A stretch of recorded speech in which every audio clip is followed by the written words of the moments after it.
सबसे पहले आपको धन्यवाद कि आपने मुझे इस योग्य समझा कि इसके बारे में मैं कुछ बोलूं, क्योंकि जिस फील्ड से मैं विषय से आता हूं उसमें संस्कृत का थोड़ा अभाव हमारे रहता है। लेकिन हमने सेकेंडरी स्कूल में या ये जो रामचरितमानस है या विष्णु सहस्त्रनाम है, इन सब को जहाँ तक आपने कहा आधुनिक परिप्रेक्ष्य में, आधुनिकता के नई भाषा के बारे में जो आपने प्रश्न पूछा है, संस्कृत तो कभी पुरानी हुई नहीं।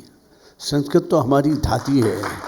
संस्कृत से वेद व्यास जी ने जो जिनको ड्राफ्ट उन्होंने लिखवाया था, तो वेद व्यास जी ने जो हमारे प्राचीन सभ्यता का उन्होंने जो एक ऐसा रूप हमारे सामने प्रस्तुत किया, उसको आज भी हम अंगीकार करते हैं, उसको साथ चल रहे हैं हम।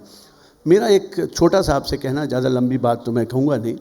विष्णु सहस्त्रनाम हमारे जो सर थे, हमारे गुरुजी जिनके पास हम वकालत करते थे, तो वो रोज़ाना हमें कहते थे कि तुम विष्णु सहस्त्रनाम का पाठ किया करो, सुबह जल्दी उठा करो।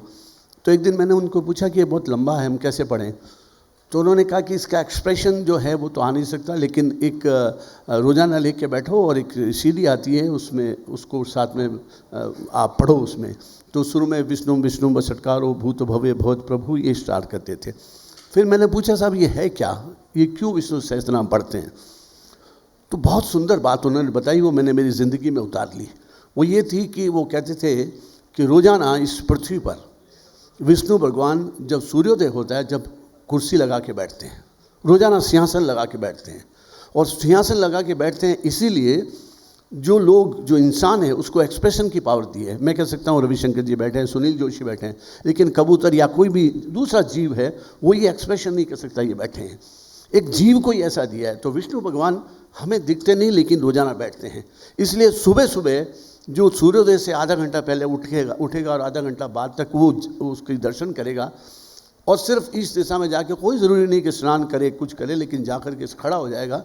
तो सुबह सुबह आप देखो हर पशु पक्षी जानवर जो बोलते हैं, क्योंकि उनको दिखते हैं वो, लेकिन वो चिल्ला चिल्ला के कहते हैं कि आपने इस इंसान को एक्सप्रेशन की पावर तो नहीं दी है, लेकिन हमारे से ज़्यादा ऐसी चीज़ दे दी है कि हम सबको निर्वाह कर सकता है, तो हमारे लिए कुछ करो। तो उस वक्त जो सुबह सुबह जाता है उसको ना, जो विष्णु का पाठ करता है, जो विष्णु की आराधना करता है, जो विष्णु सहस्त्रनाम का पाठ करता है, उसको वो सुबह सुबह एक रुक्का काटते हैं। हमारे गुरुजी कहते थे वो रुक्का काटते हैं कि जिम्मेदारी देते हैं कि समाज को चलाने की जिम्मेदारी तेरी है, ये जितने जीव हैं इन सब जीवों को पालने की जिम्मेदारी तेरी है। और इसीलिए हमें स्कूलों में पढ़ाया जाता है early to bed early to rise makes a man healthy wealthy and wise. जल्दी उठो, माता पिता का कहना मानो, ये इसलिए कहते हैं कि सुबह सुबह उठना चाहिए। तो विष्णु सहस्त्रनाम जो है उसकी आवश्यकता बताई, वो संस्कृत भाषा में है।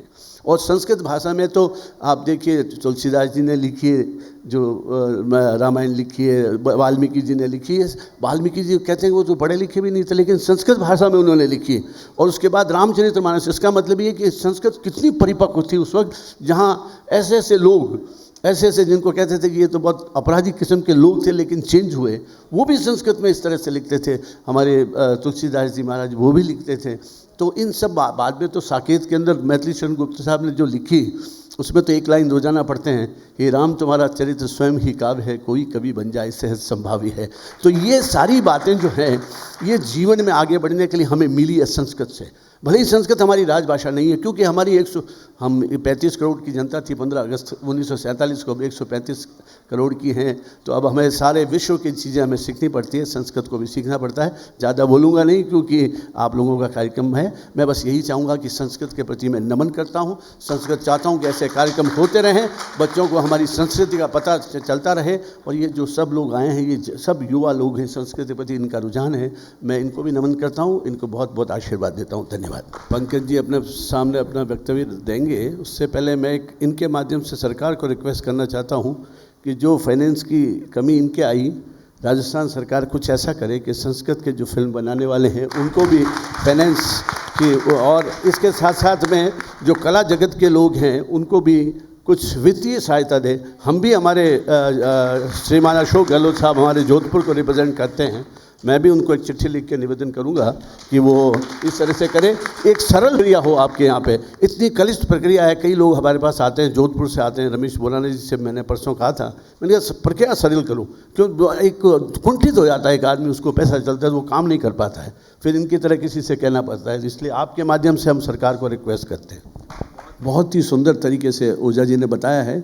मैं भी जिस तरह से आप देवालय में बैठे हो, एक दिन मैं देवालय में बैठा, मैंने कहा ये भगवान कौन है, कौन है भगवान? रोजाना भगवान के पास जाते हैं, तो मेरे मन में आया कि एब्रिविएशन है, भ से भूमि, ग से गगन, व से वायु, अ से अग्नि और न से नीर। अद्भुत अद्भुत। ये 5 तत्व मिलकर के भगवान बनते हैं।